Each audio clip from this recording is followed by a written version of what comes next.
ماں اور باپ جو ہے یہ اللہ کی ایسی عظیم نعمتیں ہیں کہ جنہوں نے اس نعمت کی قدر کر لی وہ دنیا میں بھی سرخرو ہو جائیں گے، وہ آخرت میں بھی سرخرو ہو جائیں گے۔ جن کے والدین زندہ ہیں ان کے لیے آج وقت ہے، ماں زندہ ہے، باپ زندہ ہے، آج وقت ہے، آج ان کی خدمت کر کے ان کو راضی کر کے آج اللہ کو راضی کر لیں، ماں باپ کو راضی کر کے رب کو راضی کر لیں، وگرنہ یہ نہ ہو کہ یہ نعمت ہمارے ہاتھوں سے چھن جائے، بعد میں پچھتانا پڑے۔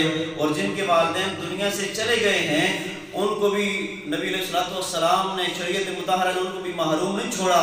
میرے آقا فرماتے ہیں اپنے ماں باپ کی قبروں کی زیارت کیا کرو، ان کے لیے احسان ثواب کیا کرو، ان کے لیے صدقہ و خیرات کیا کرو، تو کل اللہ تعالیٰ تمہیں فرما بردار اولاد میں شامل فرما دے گا۔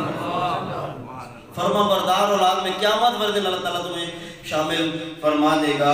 احباب جی وقار صرف دو تین باتیں عرض کر کے اجازت چاہوں گا۔ حدیث پاک کے اندر آتا ہے آقا علیہ السلام نے ارشاد فرمایا الجنت تحت اقدام الامہات، جنت کہاں ہے؟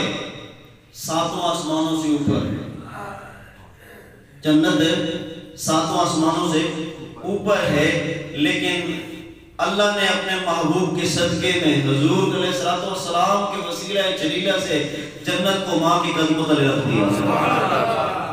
حدیث کے الفاظ ہیں الجنت تحت اقدام الامہات، حضور فرماتے ہیں جنت تمہاری ماں کے قدموں تلے ہے۔ جنت کو اگر ڈھونڈنا چاہتے ہو تو ماں کے قدموں کو چوم لو، یہی سمجھنا دہلیز جنت کو چوم لیا ہے۔ اور حدیث پاک کا مفہوم ہے کہ جو ماں باپ کو خوشی کے ساتھ دیکھے گا ان کے چہرے کو، اللہ تعالیٰ اس کو مقبول حج کا ثواب عطا فرمائے، اور جو غصے کے ساتھ اپنے ماں باپ کو دیکھے گا، حدیث پاک کے اندر آتا ہے اللہ تعالیٰ اس پر لعنت فرماتا ہے۔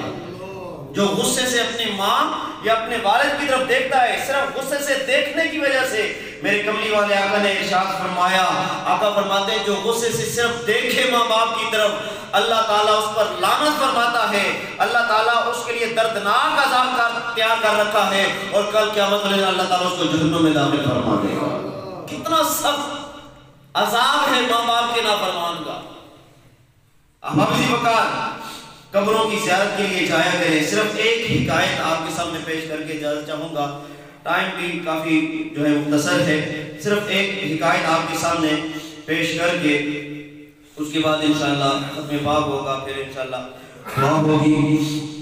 تو قبروں کی زیارت کے لیے جانا یہ میرے آقا و مولا کی سنت بھی ہے اور نبی علیہ السلام کا حکم بھی ہے۔ آج ہم نے قبروں کو بلا دیا ہے، آج ہم یاد رکھتے ہیں 7ویں تک 10ویں تک حد 40ویں تک یاد رکھتے ہیں۔ مجھے بتائیں نا 40ویں کے بعد کون کون ہے جو اپنے ماں باپ کی قبر پر جاتا ہے؟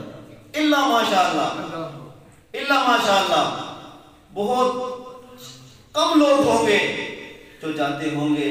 یارو وہ ماں باپ جنہوں نے ہمیں پالا پوسا بڑا کیا، کھلایا پلایا، تعلیم و تربیت دی، کاروبار دیا، بیوی دی، گھر دی، آج ان کی قبروں پر جانے کے لیے ہمارے پاس وقت نہیں۔ ضرور جایا کریں ماں باپ کی قبروں پر، جیسے تیسے ہو، روز نہ صحیح ہفتے میں کم از کم ایک مرتبہ ضرور جایا کریں، وہاں جا کر ان سے باتیں کیا کریں، ان کے لیے احسان ثواب کیا کریں، ان کے لیے فاتحہ خوانی کیا کریں، یہ ماں باپ آپ سے راضی ہو جائیں گے۔